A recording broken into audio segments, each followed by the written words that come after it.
चुकीची कशी येते? आता आपल्याला इन्व्हाइट केलंय, आपले प्रश्न त्यांनी सांगितलेले. 5 मिनिट ना, आपण थोडक्यात सांगा. मध्ये द्या सभात 1 मिनिट द्या. सभापती महोदय, सन्मान्य मुख्यमंत्री महोदयाने स्पष्टपणे बाजू मांडलेली आहे. राज्यपालांच्या अभिभाषणात देखील सरकारची भूमिका आलेली आहे. सभापती महोदय, मुख्यमंत्री महोदयांना माझं सांगणं एवढंच आहे की Nagpur Ratnagiri highway already existence आहे.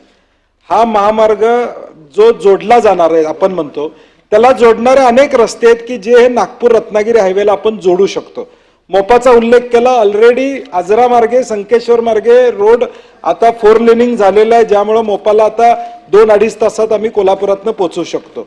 आमचं म्हणणं यातलं काय की आता कोल्हापूर असू दे, सोलापूरवाल्यांनी रत्नागिरी या नागपूर रस्त्याला जमिनी दिल्याच, सांगोल्यातल्या लोकांनी दिल्या जमिनी, पुढं धाराशिवमध्ये लोकांनी जमिनी दिल्या, नांदेडवरून येणारा रस्ता तुळजापूरला चांगला झालेला आहे. सन्मान्य मुख्यमंत्री महोदयांना माझी सभापतीमध्ये विनंती आहे की थोडा सकारात्मक दृष्टिकोन त्यांनी ठेवावा अशी आमची विनंती आहे.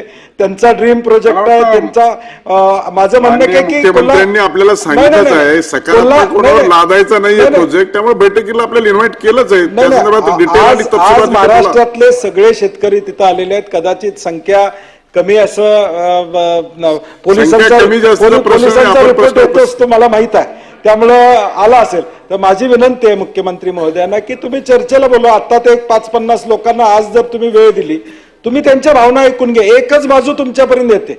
1000 लोकांच्या सह्या खरंच दिल्या असतील ना सन्मान्य मुख्यमंत्री महोदय, ती आपण सभागृहात बोललेला, त्यामुळे ती कागद आम्हाला द्या. कारण की ज्यांनी दिलं म्हणतात त्यांनी पहिला विरोध त्यांनी नोंदवलेला आहे. जी आज पुढे त्यांनी पहिला विरोध ज्यावेळी नोटिफिकेशन निघालं त्यावेळी त्या ठिकाणी केलेला आहे. त्यामुळे आपला गैरसमज यात नव्हतं असं माझं प्रामाणिक मत आहे. एक्झिस्टिंग रस्त्याला जोडणारे अनेक रस्ते आपण करू शकतो.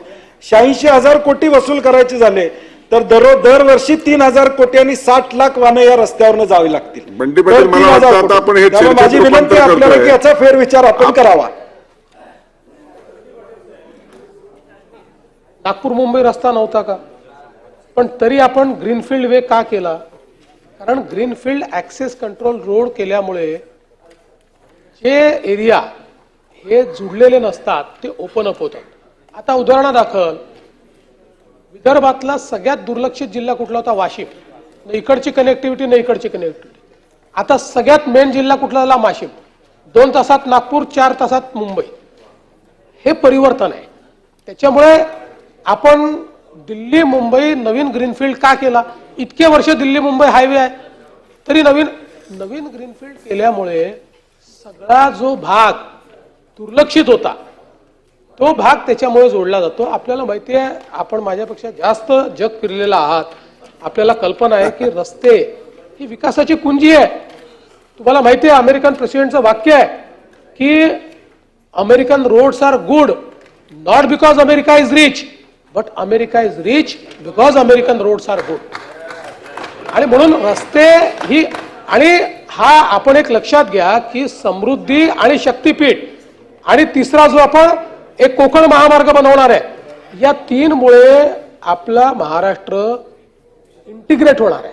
या 3 मुळे आपण सप्लाय चेनचा भाग बनणार आहोत. या 3 मुळे आपल्याला जॉग्राफिकल ऍडव्हान्टेज, जिथे पोर्ट नाही त्याला पोर्टलेट ऍडव्हान्टेज मिळणार आहे, जिथे इंटरलँड नाही त्याला इंटरलँड ऍडव्हान्टेज मिळणार आहे. त्यामुळे हे केवळ कोणाच्या तरी सुपीक डोक्यात आल्याने कल्पना केली असं नाहीये, तर याला अतिशय नीट विचार करून हे जाळं तयार केलेलं आहे.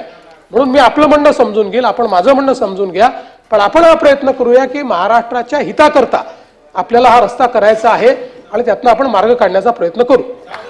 सचिन नाईक, काय विशेष दिलाय? सभापती महोदय धन्यवाद. सभापती महोदय, गेल्या आठवड्यामध्ये आपण